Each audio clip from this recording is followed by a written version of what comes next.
Halo semuanya, selamat datang di channel Investor Muda Indonesia. Bersama saya Wilson Stanley. Nah, pada video kali ini saya ingin membahas tentang saham KF milik PT Kimia Farma Indonesia yang beberapa hari ini sudah ARA berkali-kali. Nah, bagi yang tidak tahu, ARA itu adalah auto reject atas. Nah, hal ini disebabkan karena adanya berita bahwa PT Bio Farma akan memproduksi vaksin untuk COVID-19 di tahun 2021 nanti. Nah, hubungan Bio Farma dan Kimia Farma apa sih? Nah, PT Bio Farma ini kan milik pemerintah. PT Bio Farma ini memiliki 90% saham dari Kimia Farma. Nah, karena hal inilah, makanya saham KF itu ARA terus.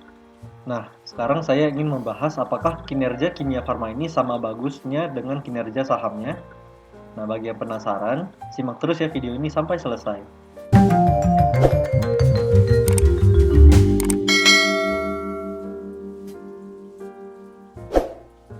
Oke, kita langsung saja lanjut ke analisa laporan keuangannya.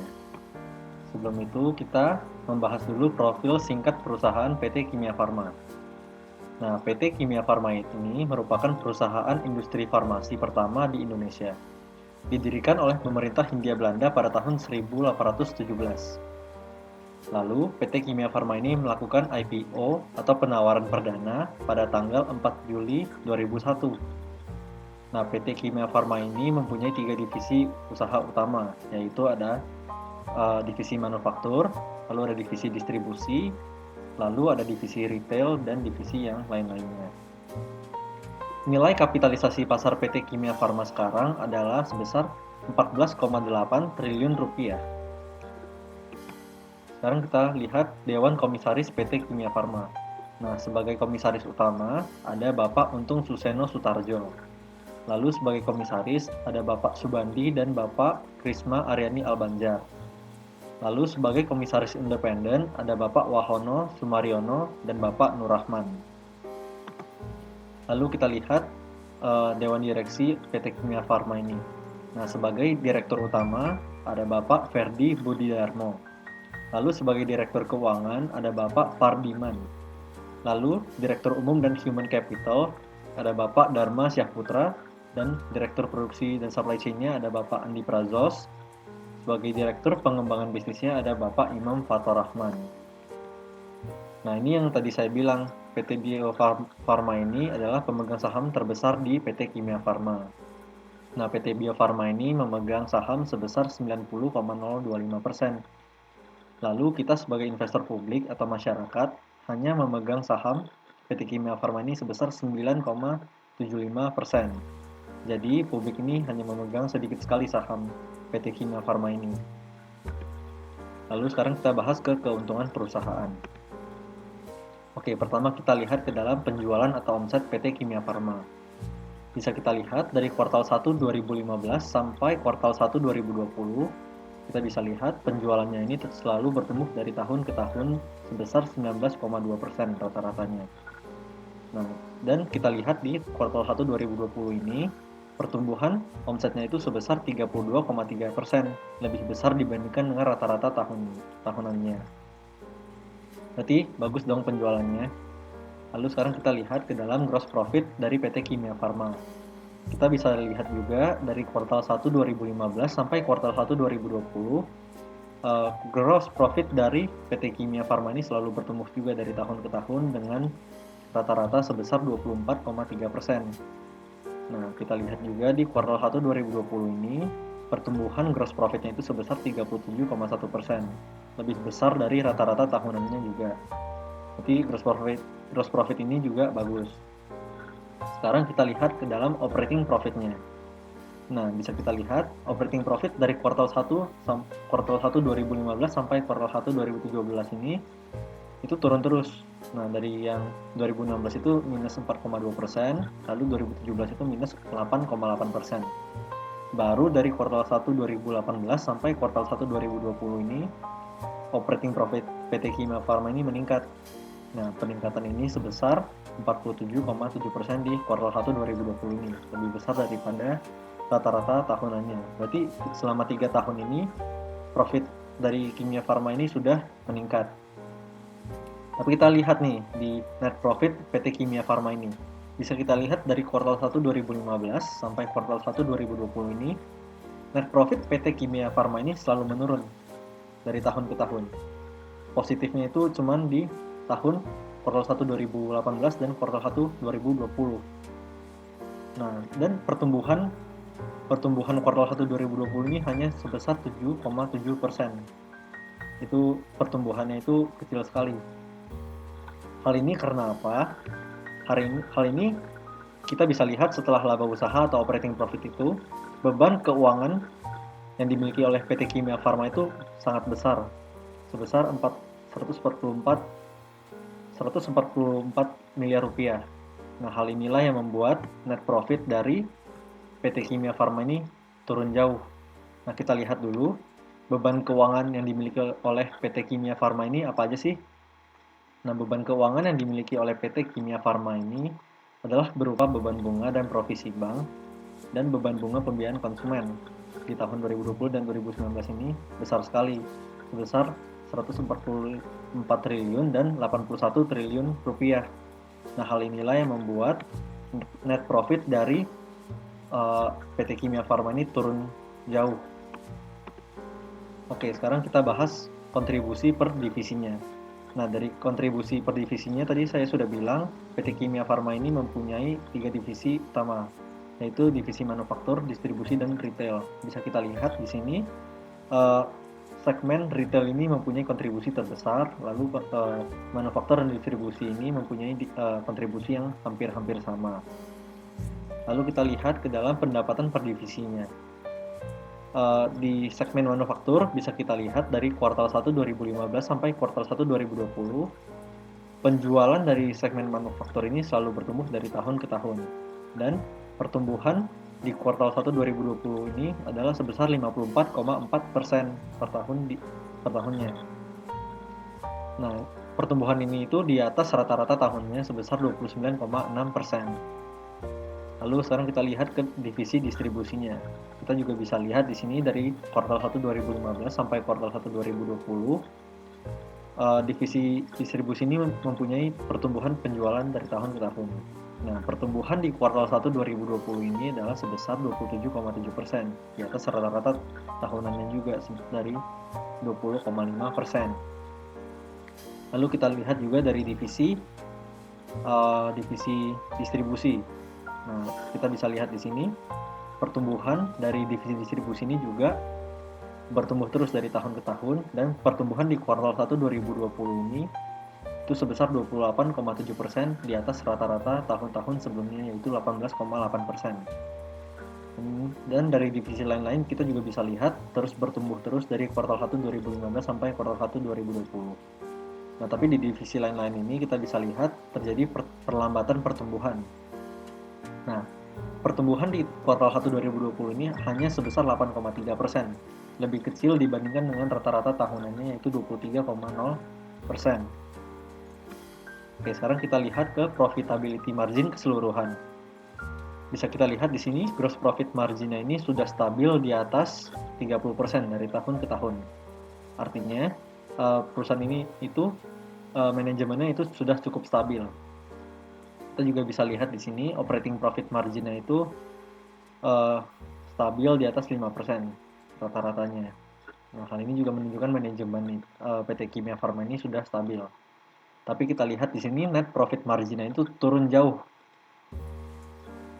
dari kuartal 1 2015 sampai kuartal 1 2020. Hal ini disebabkan karena hal yang sudah kita bicarakan tadi, karena adanya beban keuangan berupa beban bunga dari bank. Oke, sekarang kita lihat ke return on equity dan return on assetnya. Nah, dari return on equity-nya bisa kita lihat dari tahun kuartal 1 2015 sampai kuartal 1 2020 ini, return on equity dan return on assetnya itu selalu menurun dari tahun ke tahun. Berarti perusahaan ini menurut saya dari tahun ke tahun itu keuntungannya itu terus menurun. Nah, hal ini menurut saya kurang baik bagi PT Kimia Farma. Oke, sekarang kita lihat ke efisiensi dari PT Kimia Farma. Bisa kita lihat di sini total aset turnover-nya ini dari kuartal 1 2015 sampai kuartal 1 2020 ini juga terus menurun dari tahun ke tahun. Artinya, efisiensi dari PT Kimia Farma ini dari tahun ke tahun itu terus menurun.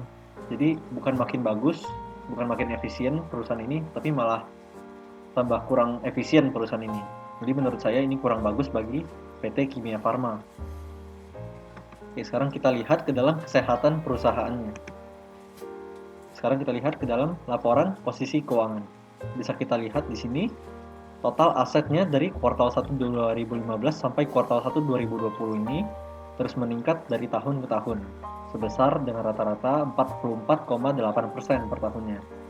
Nah, di kuartal 1 2020 ini pertumbuhan asetnya itu bertumbuh sebesar 47,7% di atas rata-rata tahun sebelumnya.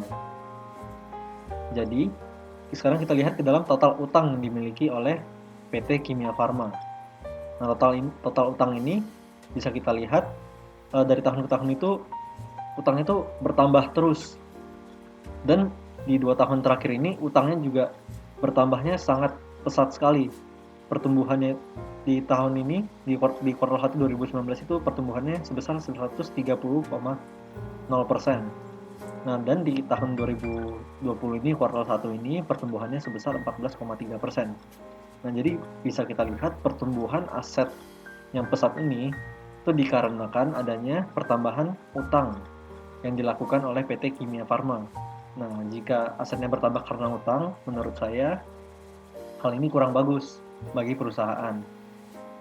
Jadi sekarang kita lihat ke dalam total equity atau total modal yang dimiliki oleh PT Kimia Farma. Bisa kita lihat juga di kuartal 1 2020 ini pertambahan equity-nya itu cukup besar. Pertambahannya itu sebesar 157,9% lebih besar dibandingkan dengan rata-rata tahunannya itu sebesar 39,7%. Nah, oke, sekarang kita lanjut ke kesehatan perusahaannya, rasio-rasio keuangannya. Nah, saya mau menunjukkan hal ini dulu. Kita bisa lihat yang biru ini aset, yang kuning ini adalah utang atau liabilitas, dan yang abu-abu adalah ekuitas. Bisa kita lihat dari tahun 2015 sampai tahun 2017 ini modalnya itu masih lebih besar dibandingkan utangnya. Jadi selama 2015 sampai 2017 ini perusahaan PT Kimia Farma ini masih tergolong sehat karena DER-nya masih di bawah 1.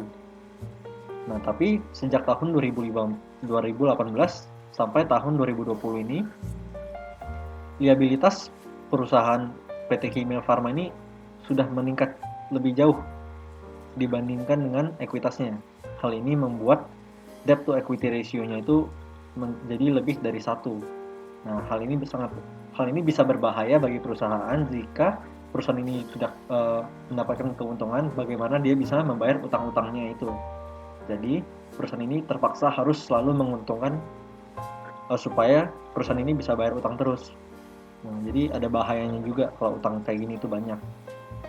Lalu kita lihat sekarang current ratio-nya. Current ratio ini likuiditas perusahaan. Nah, bisa kita lihat di sini aset lancar rasionya itu di atas 2 dan sampai kuartal 1 2020 ini di atas 1. Hal ini berarti perusahaan ini masih liquid. Tapi kita lihat pertambahan asetnya itu dikarenakan adanya pertambahan utang. Jadi harus hati-hati PT Kimia Farma ini. Lalu bisa kita lihat juga dari cash ratio. Rasio yang lebih liquid lagi, kita bisa lihat itu cash ratio-nya itu di bawah 1. Jadi dari segi cash ratio ini perusahaan ini itu kurang liquid. Oke, sekarang kita lihat ke dalam statement of cash flow atau laporan arus kas. Bisa kita lihat di sini operating cash flow atau arus kas dari sisi operasionalnya itu dari tahun ke tahun itu selalu negatif. Berarti perusahaan ini tidak bisa mendapatkan uang dari sisi operasionalnya karena selalu minus arus kasnya dari sisi operasionalnya. Jadi kalau hal seperti ini terjadi menurut saya kurang bagus bagi perusahaan PT Kimia Farma ini. Lalu sekarang kita lihat ke dalam arus kas investasi atau investing cash flow. Bisa kita lihat dari tahun 2015 sampai tahun 2020 ini arus kas untuk investasinya itu selalu negatif. Nah, kalau investing cash flow ini negatif itu tidak masalah karena uang yang dikeluarkan itu adalah untuk investasi, adalah untuk jangka panjang. Nah, jika uangnya keluar cukup banyak untuk investasi, Asalkan investasinya itu ke instrumen yang benar, maka tidak masalah untuk perusahaan ini. Lalu sekarang kita lihat ke dalam financing cash flow dari perusahaan ini. Financing cash flow ini bagusnya itu, kalau perusahaan itu bagusnya negatif, karena artinya dari segi pendanaan itu kita membayar utang-utang kita atau membayar dividen kepada masyarakat. Nah, kita bisa lihat di sini dari tahun ke tahun itu mayoritasnya itu harusnya itu selalu positif. Artinya PT Kimia Farma ini rajin sekali meminjam uang dari bank atau sering sekali berutang. Nah, tapi di tahun 2020 ini bisa kita lihat financing cash flow-nya itu minus. Artinya dia sudah sedikit membayar utangnya. Tapi jika kita lihat ke dalam tahun sebelumnya, kuartal 1 2019 ini positifnya lebih besar, berarti utang itu lebih banyak lagi. Oke, sekarang kita lihat ke dalam valuasi price to book value-nya.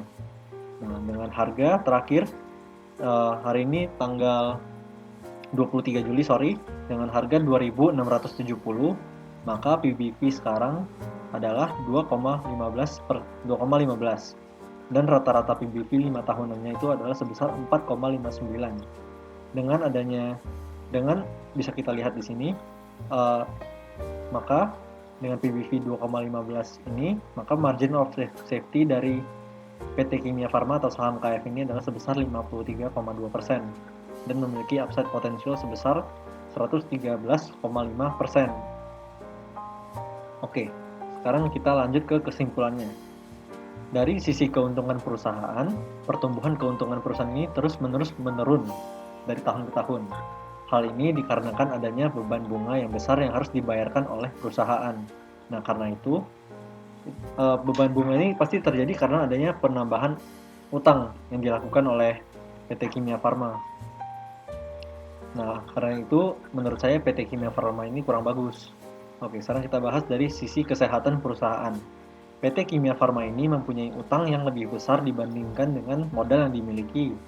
Hal ini tentu bisa berbahaya bagi perusahaan. Seperti yang saya bilang tadi, DER-nya itu besar, di atas 1. Nah, karena itu utangnya itu lebih besar dibandingkan dengan modalnya. Nah, hal ini itu sangat berbahaya bagi perusahaan. Lalu kita lihat dari sisi valuasinya. Dari PBV Kimia Farma ini sekarang sedang berada di bawah rata-rata PBV 5 tahunannya. Sehingga bisa dibilang sedang terdiskon ini PT Kimia Farma ini.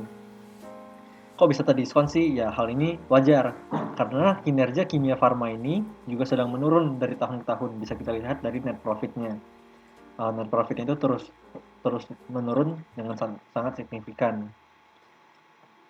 Oke, terima kasih sudah menonton video ini sampai selesai. Terima kasih yang sudah menyimak. Semoga video ini bisa bermanfaat bagi kita semua.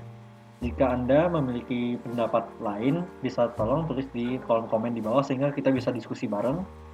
Jika Anda merasa video ini bermanfaat, silakan pencet tombol subscribe di bawah supaya saya bisa lebih semangat lagi dalam membuat video analisa seperti ini. Oke, terima kasih sudah menonton video ini. Semoga video ini bermanfaat dan sampai jumpa.